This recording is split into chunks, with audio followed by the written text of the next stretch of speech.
Sige mga tao, hindi mahilig ang mga Muslim sa simbahan. Naalala niyo ba ang kontrobersyal na video na ito? Itong Chadwell Heath, hindi ko alam kung bayan o suburb ito sa London. Muslim ang lalaking yon, okay? Maraming tinatawag na lipstick Muslim ang nagsasabing hiwalay lang ang insidenteng ito. Pero hindi yun totoo.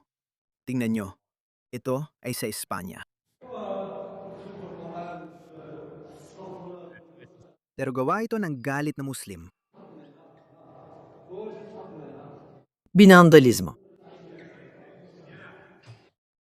Nangyari yon sa El Posillo, Espanya. Tingnan mo, taga-Hilagang Aprika. Isang Muslim ang nanggulo sa Italianang babae sa simbahan. Ikaw, Kristiyano ka ba? Kristiyano ka ba? Inshallah ya Rab. Magandang salita yan sa Arabic. Ikinagagalak kitang makilala. Mga kaibigan, habang nakaupo ako at tinitingnan ng mga bagay na nakasabit dito, nangiinig ang kamay ko. Nangiininig talaga dahil sa init at sa sobrang pangit. Totoo yan. Sarsalip ka na. Tingnan mo kung anong klaseng mga tao ang ipinapadala nila. At tingnan mo rin kung anong klaseng mga tao ang inaangkat mo. Hindi niya alam ang pagkakaiba dahil lumaki siya sa totalitaryong Muslim na lipunan kung saan hindi siya sanay makakita ng mga simbahan. Hindi rin niya naiintindihan ang konsepto ng pagpaparaya. Dumating siya sakay ng bangka, tumingin sa krus at sinabi, "May bituing nanginginig sa galit." Gusto kong basagin ang krus na ito. Hi, kumusta ka? May gusto akong itanong. Ito ay isang bangka Oh, ng simbahan. gusto mo bang ipagdasal ko ito dito? Oo, sige. Kawawa talaga ang mga mahihinang Kristiyano. Diyos ko. Tinago mo live ito,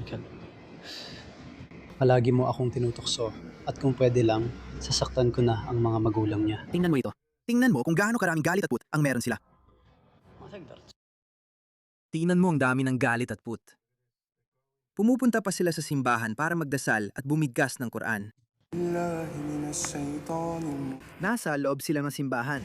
at alalahanin sa aklat si Maryam. Tingnan mo, may Muslim na naman na pumasok ng sapilitan sa simbahan sa Italia at nag-vandalize. Tingnan mo, siya yon sa taas. Iyan ang krus. Binasag niya, tinapakan niya.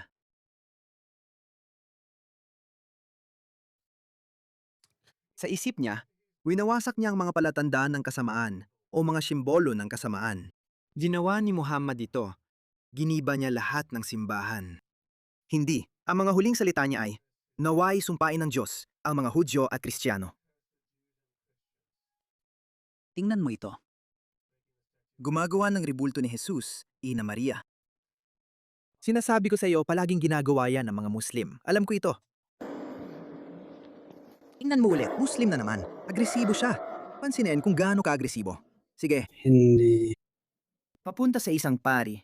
Tinatakot siyang bugbugin. Tumatahol na parang aso. Pumasok ng mga taong ito sa kanluran, okay?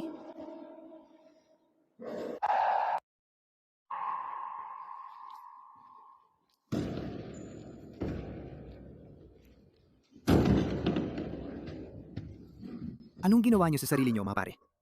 Anong ginawa niyo sa sarili niyo? Dapat ikadena sila. Pero nandito tayo ngayon. Ngayon na alam niyo na kung anong klaseng mga tao ang pumasok sa kanluran, itanong niyo sa sarili niyo kung bakit ang mga simbahan tumayo ng daan-daang taon ay biglang naging madaling masunog kahit sa Amerika. Panurin niyo ito. Binalaan ni Konsehal Leo Holton Pope ang administrasyon na pwede itong mangyari. Ang mahirap dito, kahapon ng hapon lang, sinabi ko sa administrasyon na nag-aalala ako sa isa pang sunog. Tapos nangyari talaga ito, ilang oras lang ang lumipas. Problema talaga ito. Nangyari ito 6 na buwan matapos ang sunog na umabot sa 4 na alarma sa dating simbahan ng Santa Ana na nagdulot ng tinatayang $600,000 na pinsala. Marami akong nakatatandang naninirahan sa paligid ng lugar na ito. Dahil dito, malaki ang epekto sa kanilang kalusugan, bukod pa sa pagkasira ng lugar. Nagtataka pa rin sila kung bakit nangyayari yon matapos kong ipakita sa iyo ang nakita mo. Galit sila. Hindi mo alam kung gaano kalaki ang galit nila sa mga lugar ng pagsamba na hindi Muslim.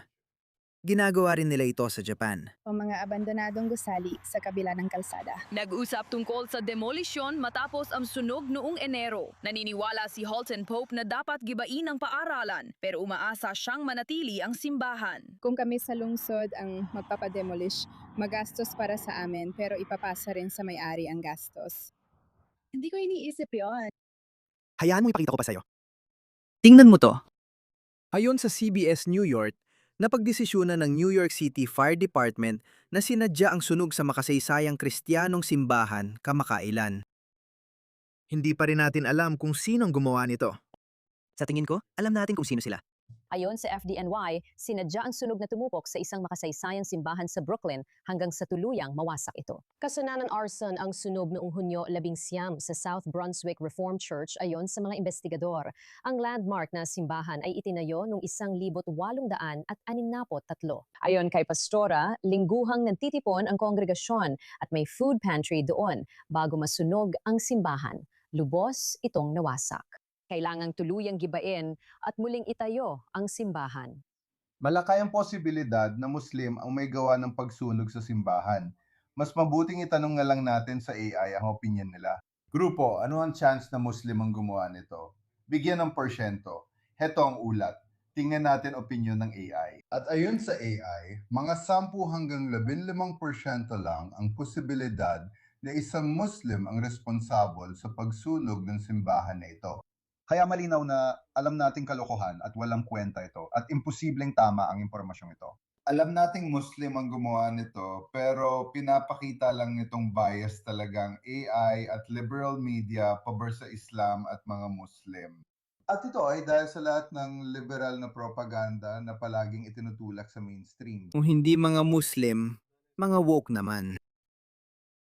Bakit kaya hindi sinusunog ng mga woke ang homophobic na moske? Tingnan mo to. 4 na simbahan na naman na nasunog sa New York. Mahuhulaan natin kung bakit dahil Muslim ang namumuno. Ni isang salita, wala siyang sinabi. Tingnan mo yan, 4 na simbahan ang nasunog sa New York City. Kawawa ang pusa. Sige, para lang malaman mo, hindi ko sinasabing 100% ng mga yon ay sinunog ng mga Muslim. Sige, hindi ko sinasabi yon. Malinaw na imposibleng mangyari yon ayon sa estadistika at kahangalan na ipilit pa. Pero sa totoo lang, malaking porsyento sa mga yon ay malamang sinunog ng mga Muslim dahil galit sila doon. Tingnan mo to.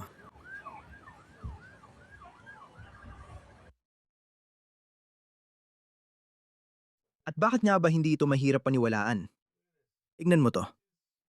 May mga simbahan na sinusunog sa Pakistan o Indonesia o kahit sa mga bansang tulad ng Indonesia. Bakit hindi mahirap paniwalaan?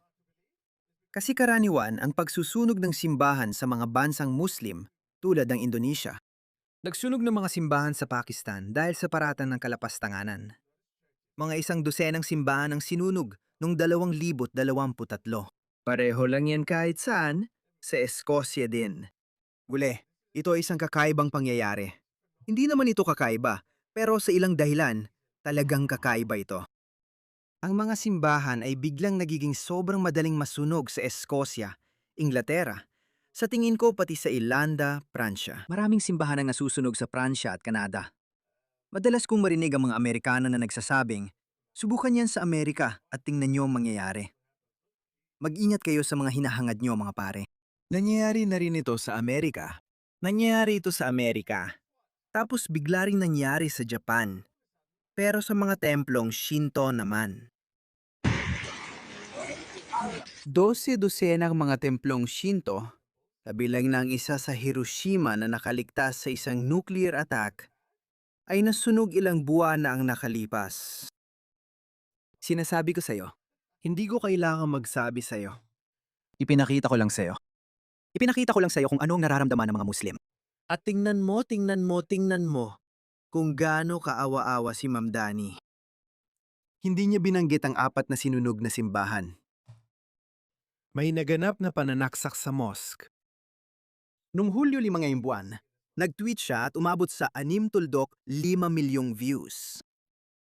Sabi niya, mariing kong kinokondena ito. Pero nakakatawa, lumalabas ng pananaksak ay ginawa rin ng isa pang Muslim. Sheikh Haq ang pangalan niya. Bigla siyang natahimik. Ingnan mo, ito ang Pakistan. Itinweet ko ito noong 2021. Palaging sinunog o giniba ang mga simbahan sa bansang Muslim. Ano kaya mangyayari kung pumunta ang mga Muslim sa kanluran? Kaya ganon. Tingnan mo, isang mahirap na Kristiyanong nagsabi nito. Ilagay ko ulit ang subtitles na ito. 6 na taon na ang nakalipas. Tingnan nyo si Sadi ang sumira ng aming sapatos dito sa Air Force Loan Bar ngayon. Kahit ang gobyerno ay nagpapabagsak ng mga simbahan, pero hindi sila naglalakas loob na gibayan ng isang mosque kahit ilegal itong itinayo. Tingnan mo ito. Sinisira ng Pakistan ang isang simbahan. Nakasulat dito, St. Joseph Catholic Church. Tingnan mo ito. Ano sa tingin mo ang mangyayari kapag dumating ang mga taong ito sa inyong bansa? Ano sa tingin mo ang mangyayari?